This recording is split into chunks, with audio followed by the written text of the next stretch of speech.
Jan Aadhaar card से जुड़ी एक बड़ी अपडेट है ई मित्र कृषक और सिटीजन के लिए, क्योंकि ई मित्र कृषक के लिए तो ये बहुत इंपॉर्टेंट अपडेट होने वाली है जन आधार कार्ड 2.0 पोर्टल से जुड़ी।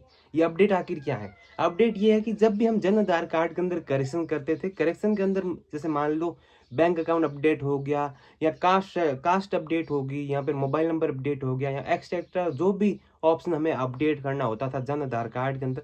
जिस नाम की मैं बात नहीं कर रहा हूँ, नाम, डीओबी और फोटो की बात नहीं कर रहा हूँ। ये बाकी जो ऑप्शंस है, जैसे यहाँ पे एलपीजी आईडी लिंक करनी हो, ये हमें लिंक करनी होती थी। तो यहाँ पे जैसे ई मित्र के ऊपर जैसे एक सदस्य को हम सेलेक्ट करते थे, तो वहाँ पे एक सदस्य का ही जो है करेक्शन हो पाता था। तो इसमें होता क्या था कि हर एक सदस्य के लिए 50 रुपए का टोकन करता था, मतलब प्रत्येक सदस्य के लिए 50 रुपए का टोकन। तो इससे क्या है, जैसे मान लो जन आधार कार्ड के अंदर 5 सदस्य और 5 सदस्यों के साथ ही डिटेल्स हमें अपडेट करनी है, तो 250 रुपये लग जाते थे।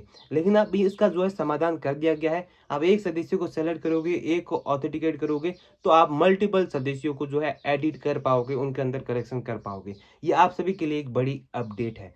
साथ में बहुत सारी बुरी अपडेट्स भी है, जैसे डिलीट मेंबर हो गया, या फिर बहुत सारे ऐसे ऑप्शंस है जहां पर जो है प्रॉपर तरीके से ये काम नहीं कर रहा है। जैसे नंबर के अंदर मृत्यु प्रमाण पत्र नंबर के, यदि राजस्थान के अंदर किसी की मृत्यु हो जाती है तो वहां पे डाटा फेस नहीं हो पा रहा है, फिलहाल समथिंग वेट रॉन्ग लिखा आ रहा है। तो ऐसा कुछ लिखा आ रहा है। बाकी आप सभी के लिए बड़ी खुशखबरी है कि अब करेक्शन या ई मित्र कृषक के लिए बड़ी खुशखबरी है, क्योंकि पहले हम करेक्शन करते थे तो प्रत्येक सदस्य के लिए हमें 50 रुपये देने पड़ते थे। तो इससे बचने के लिए अब यहाँ पे एक आपके लिए बढ़िया है कि 50 रुपये में आप सभी सदस्यों का करेक्शन कर सकते हैं। लेकिन उससे पहले भी एक उपाय था, उससे पहले भी एक सोल्यूशन ये था कि यदि आप 50 रुपये नहीं देना चाहते हैं, ई मित्र कृषक सिर्फ 50 रुपये में आपका काम कर सकता था। कैसे? मैं ऐसे मान लो एसएसओ आईडी बना के आपकी एसएसओ आईडी बना देता, उसके बाद एसएसओ आईडी के थ्रू करेक्शन कर सकता था। अब एक और बड़ी बात यह है कि जब हम करेक्शन करते थे उस दौरान एक सदस्य का करेक्शन हम कर देते थे, तो दूसरे सदस्य का करेक्शन हाथों हाथ नहीं होता था। इसके लिए जब तक जो पहले करेक्शन हो चुका है वो पेंडिंग से नहीं हटेगा, मतलब उसका वेरिफिकेशन कंप्लीट नहीं होगा, तब तक दूसरा करेक्शन हम नहीं कर सकते। दूसरा किसी भी ऑप्शन के अंदर हम करेक्शन नहीं कर सकते। जैसे हमने एडिटिंग करेक्शन कर दिया, मोबाइल नंबर ऐड कर दिया, मैरिज स्टेटस अपडेट कर दिया, जैसे मान लो हमें स्प्लाइट करना है फैमिली, ये अपडेट कर दिया, तो इसके बाद में हमें वेट करना पड़ेगा वेरिफिकेशन के लिए। और कोई सा भी हम ऑप्शन यूज नहीं ले सकते जिससे नाम डिलीट हो रहा है, ट्रांसफर हो रहा है, स्प्लाइट हो रहा है, कोई भी ऑप्शन हम यूज नहीं ले सकते।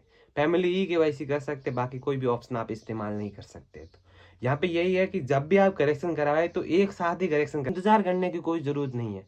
तो मतलब यही है कि करेक्शन करो तो एक साथ ही करेक्शन कर लो, ताकि जो आपको परेशानी ना हो। क्योंकि परेशानी तो आपको होगी, जैसे आप करेक्शन एक साथ नहीं करोगे तो फिर क्या है, दूसरा करेक्शन करने के लिए आपको 7 8 दिन 10 दिन वेट करना पड़ेगा, तो उसमें परेशान हो जाओगे आप। बाकी अभी देख लीजिए कि कौन सा करेक्शन आपको जन आधार कार्ड के अंदर करवाना है और किस सदस्य के साथ करवाना है, क्या लिंक करवाना है, वो देख लीजिए। उसी के बाद ई मित्र कृषक के पास जाइए और करेक्शन करवाइए।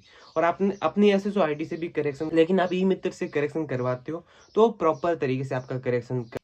तो दोस्तों इस वीडियो में बस इतना ही, और वीडियोस के लिए चैनल को जरूर सब्सक्राइब कीजिए। थैंक यू, जय हिंद।